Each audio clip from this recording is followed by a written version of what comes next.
Hello, everyone. Welcome back to Silver Tears Tarot and welcome to the Divine Masculine Deep Dive. It's time for the next installment in our series. So, we're looking into it. We're looking to see what's happening with the Divine Masculine as things are now, what's been changing. Last time we came in, there had been some chaotic things going on, and we were trying to see where things were going to land. Looked like it hadn't really calmed down yet. So we're going to get a closer look at it now. This will be a general reading for this collective as always. So if you find that it resonates with you, maybe check out some of the other ones in the series. Hit subscribe, hit like so they show up for you. And maybe even check out some of the other series to see which ones are appropriate for you. Because we got about 5 of them going here, plus some additional readings that come out also. And lots of people like to watch multiple series. So, looking into it, we've got the Stained Glass Tarot and the Light Seeress Tarot, as well as the Earthcraft Oracle, which is where we're going to start. So, looking first at just kind of an overall message for you as we're thinking about the Divine Masculine, we have the couple of cards coming out here. The Mountain, Immovability, and the You Are Sacred card, which has a little bit of a body is your temple feel to it today. Has to do with grounding in yourself, which is some interesting energy that showed up in the no contact reading. So if you are not in contact with your person or not having sufficient communication, because it talks about it at kind of the beginning of the reading, but no contact is not always defined as strict no contact. So there's, Anyway, if you haven't seen that one of the things that came out of it was that a lot of these lessons that you've been learning lately have had you reestablishing some balance in that masculine and feminine energy, making your balance look a little different within you. And that is something that shifts within a person. And that means that the balance between you and other people is going to be shifting as well. So part of this respect for yourself and standing in your truth as it stands now, maybe possibly looking a little different from how it's looked in the past. This has you kind of coming into the situation, coming into the energy of this reading even a little different than the way that you sometimes will come across. So you're standing on both feet a little bit more firmly. And this is a concept that we have been seeing showing up in some of the readings here lately. So starting out with, I think I actually want to start with the Light Seeress Tarot today as my main deck.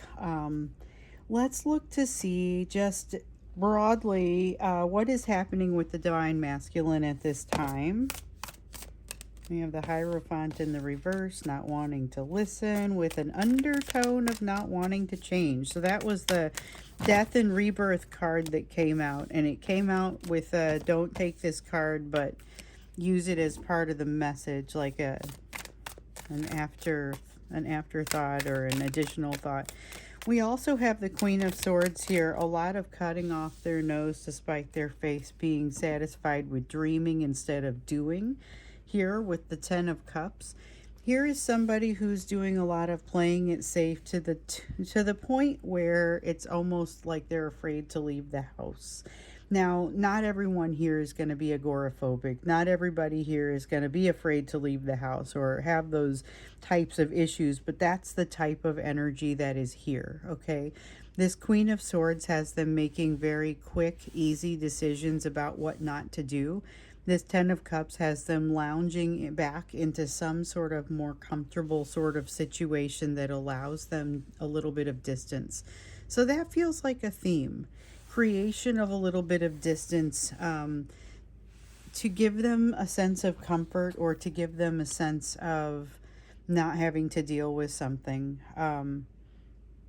Remember last time they had an obstacle that they needed to get past and they were kind of just being dragged toward it, whether they liked it or not. They were like I think I talked about them being like a boat going off a waterfall.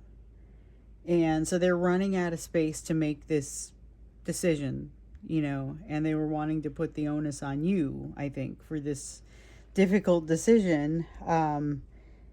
And there was a lot of desire in the mix. And so that, in addition to the fact that they were afraid but ready to kind of have this popping off sort of in a different direction kind of energy.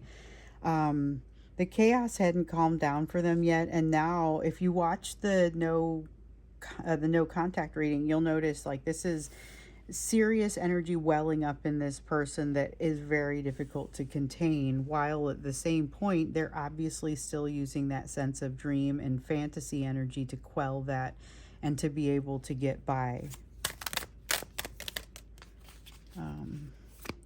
Eight of Swords in the reverse.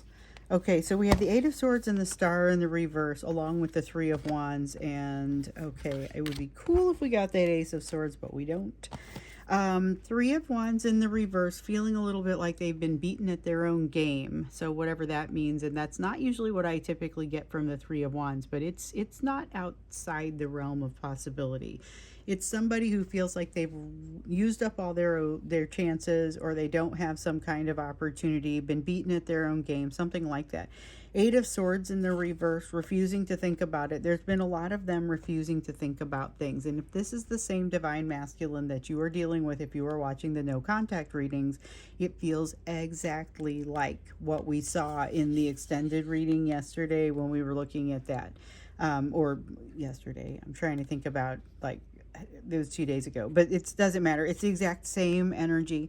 The Star card, though, has them feeling like they're on the wrong path somehow. Like they need to get themselves together, and there's almost a fire brewing under them, but it's like a nightmare happening in the background because, again, this is a person who would just as soon not deal with this entire situation if they could get away with it. And just much rather not deal with the situation. So you have the Knight of Swords here coming out with, it feels like a lot of gusto. This Knight of Swords has the ability to put a lot of oomph behind something, a lot of logic behind something, but they're desperately casting around for the right place to put this energy. So we saw loose cannon energy coming out in the no contact reading reading yesterday or the day before, and I feel like there is a sense of that a little bit coming out here. Like, I'm not sure where I'm going to put all this energy, but I'm doing something, and it's a willingness to put a lot into it, like a lot of themselves into it, which is not always something we see with this person, and I feel like that is somehow significant. So there's a lot of energy looking for a home, but I still feel like they're cutting themselves off from making real progress in some area over here, and they shut themselves down with this Queen of Swords, and that is where we start to see them using this fantasy energy to take the edge off. So there's some degree of hiding, numbing, hiding in some fantasy, remembering something that made them very happy, remembering what it was that made them very happy about you. Also, then, just kind of by virtue of the fact that it goes that direction, they have no choice but to think about some of the things that constitute healing for them along this path. And then it becomes a little bit circular and they're unable to get out of it. This is why you find them trying not to think about it or using fantasy or dreamlike energy to remove themselves from it, because they have a tendency to get into a little bit of a spiral once they get here, and then that spiral leads them toward that healing, which is, they feel, quite unfortunate and not really a direction that they are comfortably wanting to go. So here's a person that is kind of still hiding from that healing, kind of still not feeling comfortable going in that direction, would much rather stay in a place of avoidance, but has a lot of energy that kind of feels pent up and it's got to go somewhere. Let's take a look then at the change. So I get the sense this feels a little different from what we were catching last time, but it doesn't feel like it's exactly in a steady state either. Let's take a look at what's changing between you and this person in your energy. So, whether you're in communication or not, kind of what's happening with you and what's changing there. That, I feel like I wanted to get some divine masculine messages, but I feel like we need to focus on what is shifting and changing to get the full picture first. Um, We've got to get you some advice. You have the Tower card. This is about the power of change, the moment of change, the almost the instant of change. You may see it, which I don't think in some cases you were expecting, but you may become aware of a moment of change for this person, and really a moment of change for your bond, your relationship, that kind of nothing is the same after that it is beforehand. So something has shifted that is very before and after. Let me see what I dropped. Okay. There has been something that is, I don't know if you get to see this or not. In some cases you will. You do get to see this. Four of Pentacles, not letting go when they should have let go of something. They had an opportunity to let go of something with like no strings attached. They chose not to take it because they chose to keep control of something instead. Now they realize it was a mistake. They now realize that they should have made a different choice, but they don't know that they can go back and ask for it again. So they have made some kind of realization. This is about the energy with you. They have made some kind of realization that they had kind of underestimated you in the first place. Here's the thing though. I think that yes, they maybe underestimated you, but they're about to do it again. Like they're about to do it again. That's the sense that I get here. That's wild. And I think neither time did they have any intention of doing that or even realize. It's like they're walking into the same trap twice. And it's not even a trap like that anybody laid for them. It's just the way that they misunderstand where they're hitting you every single time is what it feels like to me. Not that they're misunderstanding, like they understand your soul on a soul level. When we look at what's changing here, though, we look at so much drastic and amazing change within you. And part of it being that masculine feminine balance, but there's not been as much change with them. The change that they have experienced, you're going to see. However, like I said, it's just you're on very different trajectories, and there are going to be some things that you've figured out that they kind of haven't yet. Meanwhile, you may be running across some new energy, possibly from them, probably not, that has you realizing that things can be even better. So there's a lot going on for you, and now we're looking at the energy changing between you. They're going to have a hard time catching up. That's kind of what we see here with the Two of Pentacles. Can't establish that balance, realizing that there's real happiness in this. I think both of you are able to see that on a whole new level now. Whether you choose to go toward that happiness may be a whole different story, depending on the trajectory that you choose to create from here forward. But there is definitely some acknowledgement on both sides, awareness in any case, even if you don't acknowledge to one another, because some of you will make the decision not to communicate going forward, and you are already moved out of each other's lives. And the benefit of seeing this is knowing why you're feeling some of the pressures maybe that you're feeling. So there is a feeling here of less pressure over time, more of an ability to see what's truly going on there, less of a need to uncover the mysteries that are happening between the two of you, and more of just kind of a comfort in each other's space, emotional like space. This is an energetic sort of feel, so it is all about what happens when their energy comes to visit yours, or your energy comes to visit theirs, and the extreme amount of peace that you feel, and the words that don't even need to pass. You may be able to feel when they're there and just send some happiness to them, you know. There is a peace in that, but there's also a little bit of sadness in not being able to, in many cases, be able to express it directly. So I think this is the important message that needed to come out before we jump into those divine masculine messages, which I think I still want to do. But I think maybe we'll do that when we get into the extended, because I think we've got to get you your advice, understand what you're supposed to be doing in this situation, and kind of just the you portion of the reading. So when we see this energies, the energy that's building here, but knowing that the communication that some of you are experiencing, others of you, like, there won't be a need to. And this is that. This is what you're going to be feeling in either case. You're going to need to take the same advice from the no contact reading to be able to stand on your own and understand that whatever this energy is that you're feeling, it is likely very temporary. There's a sense of things being out of balance, and that's the thing. So they're forcing themselves to stay away, and you're feeling it. That's one of the things that is changing in the energy around you, or between the two of you right now, is a lot of times they find it easier to do that.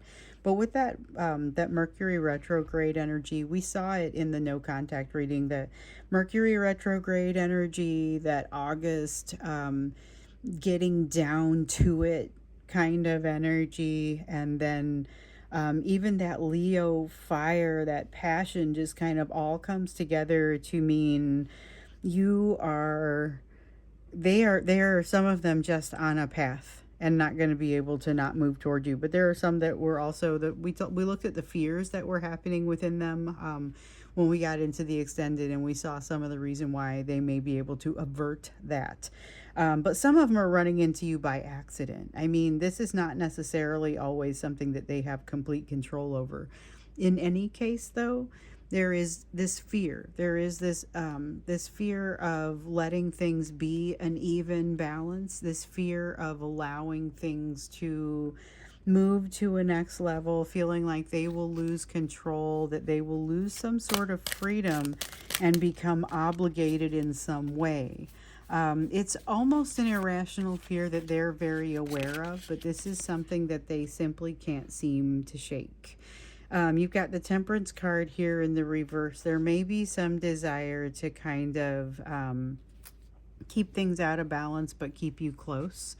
So that's a desire to control the narrative. Watch for that. Whether you're in communication or you're not, whether this takes place purely in an energetic sense or not, watch for that tendency to want to manage and control the narrative. Okay. Let's go ahead and get into that advice for you. But what I want us to look at, it's not just advice for you. It's like, what can you be doing to make things better for both of you? How can you be making things easier for yourself, better for yourself, and making it so that you're making those choices that make it better for both of you? Because a lot of times that's really how it works. So we have this heart-led behavior, allowing love to make your decisions even when that feels like it's a scary thing to do, not putting your entire self out there so that you're not playing trust falls with somebody that has not earned your trust. That's going to be an important thing. Important as you move through here, not doing the trust falls with somebody who hasn't earned your trust. You have Page of Wands, take a couple chances. Three of Pentacles, feel free to do it by yourself. This is the sense of going to a movie by yourself, going to a restaurant by yourself, and not even just sitting there on your phone or reading a book, but actually just sitting there and enjoying the meal and not having to be there in the company of another person, despite the fact that there may be several people you would enjoy to have their company there, and maybe it's just not that day. But with this Page of Wands, there is a really strong sense of being able to, kind of came out the other day, a sense of being able to stay out all night in a person who maybe was tired by 9 o'clock. And I think it was about the divine masculine or the person that was in no contact at that time. But this time I see that in you. And it's another reflection of that big sky energy that is our theme for this month. And so I'm just really glad to have recognized that. That came out of a member's reading from Thursday. It was the members reading from Thursday, the concept of the big sky that popped out here, but it makes resolutions and actualization seem a lot more possible. You have an Ace of Cups here. This is about living through, or kind of more dealing with and learning how to navigate and manage those folks that don't know how to communicate and don't have that emotional self mastery that you have gained. But here you've got the Chariot and the Emperor coming out as if a single message, okay? The Chariot and the Emperor here are basically telling you to honor your, not just your truth, but your passion. So there is something here about being able to be led into a passion that you may have to let some things go in order to allow. But you're in a position to be able to allow yourself to do that. You're in a position to be able to let yourself get to that place and try something new. Many of you have new soulmate energy coming in, and some of them it's that same divine masculine that you've been dealing with, but with some transitioned energy beyond what most of them have. So most of them have not done the type of development that's going to allow you to come into union, but some of them have, and when they engage you, it's going to feel very different this time. It's going to be a lot calmer, a lot less of this fake let me distract you energy so that you don't notice how out of balance things are. There's much more standing, like you're standing on your own feet, and you're coming forward with your better sense of balance, and so would this person be. So just make sure that you're not compromising yourself at all. That's going to be important. Seven of Swords, self-trust, making sure that you are making decisions that you'll be able to support down the road, that you'll be glad that you did, that you'll be able to live with yourself after having done. And go ahead and make those decisions. You can feel as if it is your place, your responsibility. Go ahead and take it. When that control pops itself out there and gives itself to you, go ahead and take it and just drive. So it feels like there's some element of that going on here. What is this? We've got 8 of Wands, 7 of Wands, both in the reverse. So this is again around that confidence. Recognize how supported you are by your spiritual team. There's definitely a sense here of like that feeling of the coyote and the roadrunner and going off the cliff, and until you look down you don't realize that you're about to fall. So the recommendation here is not necessarily to look down. I mean, I know that sounds a little crazy. It's kind of like that Douglas Adams quote about flying, knowing how to fly is all about forgetting to fall. And whereas that makes some sense here, there's more to it, because there's this sense here that you've kind of earned that ability to fly. You've earned the ability to move forward in your situation, despite the fact that this person may still be very mired in some difficult things. Some of them are going to come through like gangbusters and just surprise you with the progress that they've made, but many of them will not. And in that case, what you want to do is kind of make the best of it, because it's going to be making the best of it, not just for you but also for them. And the most important card that I feel like came out here is this very heart-led approach to everything that you do. And of course the piece around the self-trust, even if things are not necessarily working out in your favor, trusting yourself, moving forward with that confidence, and just kind of forget about the naysayers and forget about the nonsense. This is your show. That's what this feels like. So I'm going to jump into that extended. We're going to take a look at some divine masculine messages. This needed to come out. This part here needed to come out before the divine masculine messages. But we're now going to take a look at that. Just kind of like, what would they tell you? What would they like for you to know at this time? We aren't going to call them self-destruct messages. We're not going to make any assumptions like that. Just what would they like for you to know at this time? And then also, because this question has me going now, what role are you playing in their healing? So I'm going to go let this dog out, and then it's time for me to jump into this extended. So if you can hear the dog in the background, she just told me it's time to go. So I'm going to run off and do that. Then I'm going to come back and do this extended. That's the link below. Hope to see you there. And I will, if not, see you in the next reading.